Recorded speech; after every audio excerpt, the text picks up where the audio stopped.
মাটির যখন চুলা করেছি, মাটির হাঁড়ি না হলে ভালো লাগে। এই জন্য এই যে মাটির ভাতের হাঁড়ি নিয়েছি, এটা চিকেন রান্না করব সেই হাঁড়ি নিয়েছি, এটা রুটি করার জন্য নিয়েছি। তাহলে এক এক করে আপনাদের দেখাই। আর আমি এখন কি করব, এগুলো খুলবো, খুলে এই যে গামলা আনছি, জলে ভিজিয়ে রাখবো। একদিন ভিজিয়ে রাখবো, একটা রাত, তারপরে কালকে সকালে তুলে নেব। মানে আমাদের ওই দিকের মাটির হাঁড়িগুলো দেখেছি পালে বাড়ি থেকে আনছে, সঙ্গে সঙ্গে ধুয়ে রান্না করতে দেখেছি। আর এগুলো বলছে যে মানে পুরা ভালো হয় না, তো একটু জল দিয়ে ভিজায় রাখলি নাকি, বুঝি না। হ্যাঁ, বললো এক ভাবি, তাই শুনলাম এখন জলে ভিজিয়ে রাখবো। তা খুলে দেখাই এক একটা করে আপনাদের। এটা হচ্ছে ভাতের হাঁড়ি। লোকটাকে বললাম যে করবেন, দেখায় দূর থেকে। এই যে মানে 2 কেজি ভাত যাতে আটবে সেরকম একটা হাঁড়ি দিতে। আর বললাম যে এখন কড়াই বেরোইছে, তা ভাবলাম যে কড়াইগুলো পাওয়া যায় নাকি, তাহলে রান্না করার জন্য সুবিধা হবে মাটির। তা কড়াইয়ের কথা বললাম, তা বলছে আমার কাছে কড়াই নেই, আপনি এই জিনিসটা নিয়ে যেতে পারেন, এটাতে সুন্দর রান্না করতে পারবেন। তার বদলে এটা আনছি, কিন্তু কড়াইও কিনবো যদি পাই। শখ বলে কথা, কয়দিন রান্না করব তার ঠিক নেই। হ্যাঁ, কিন্তু কেনার দরকার কিনলাম। আর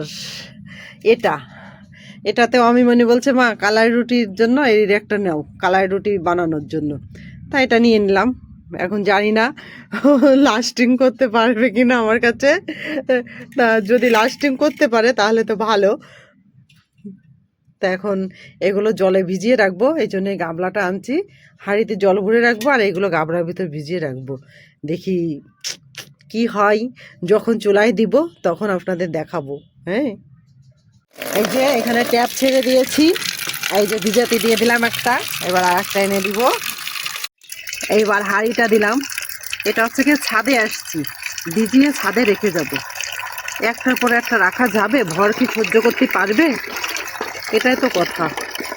আচ্ছা, জল ভরতে লাগুক। গামলার মধ্যে গাপুস গুপুস জল দিয়ে এই যে ভিজিয়ে রাখলাম 2টা। আর এই যে এখানে এই হাঁড়িটা ভিজিয়ে রাখলাম। সকালের জন্য অপেক্ষা করব, দুপুরে কালকে ভাত রান্না করব, তখন আবার দেখাবো আপনাদের। ভিডিও করার আগে শুরুতেই বলে নিলাম ওং তৎসৎ, মানে কাজটা যেন ভালো শুভভাবে হোক। যেহেতু আমি প্রথম মাটির হাঁড়িতে এই যে পানি গরম দিয়েছি, কালকে রাত্রি ভিজায় রেখেছিলাম, সেটা তো ভিডিও করেছি, করে তো রেখেছি, সব একবারে দেখাবো। তাই এখন চুলাটা জেলেও দিয়েছি, এখন আস্তে আস্তে জাল হচ্ছে। এখন ঠাকুর যা করে, জল গরমটা যদি হয়, আর এখানে ভাতের হাঁড়িটাও ধুয়ে রেখেছি, তাহলে আজকে ভাত রান্না করব। আর এই রুটিটা তো আজকে আর করব না, যেদিন রুটি করব সেদিন রুটি করব। তা জল গরম হচ্ছে মাটির চুলাতে। যদি মাটির জিনিস না থাকে তাহলে কি মানায়? তা আমার রান্নাঘরটা সেই ইসের গানের মতো, আমার ভাঙা ঘরে ভাঙা চালাই, ভাঙা বেড়ার ফাঁকে। তা আমার রান্নাঘরটা ঠিক তেমন করে নিয়েছি। এখন ভাতের চুলাটা জেলে দিয়েছি, চালও ধুয়ে দিয়ে দিয়েছি। আর রান্নার শুরুতে ওং তৎসৎ বলে দিয়েছি, যাতে আমার কাজটা শুভ হয়। এই যে চালটা ধুয়ে দিয়ে দিয়েছি, যেহেতু আমি প্রথম রান্না করছি, তো এই জন্য ঠাকুরের কাছে ডাকছি যাতে আমার মাটির হাঁড়িটা যেন কিচ্ছু না হয়।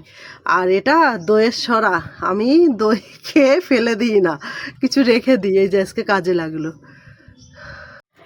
অবশেষে মাটির হাঁড়িতে ভাত রান্না হলো তোমার? হ্যাঁ, তো ঠিক মতো হয়েছে ভাত? ভাত তো ঠিক মতো হয়েছে। ওই যে বলেছিলাম যে হাঁড়িটাও এই যে সাকসেস হলাম।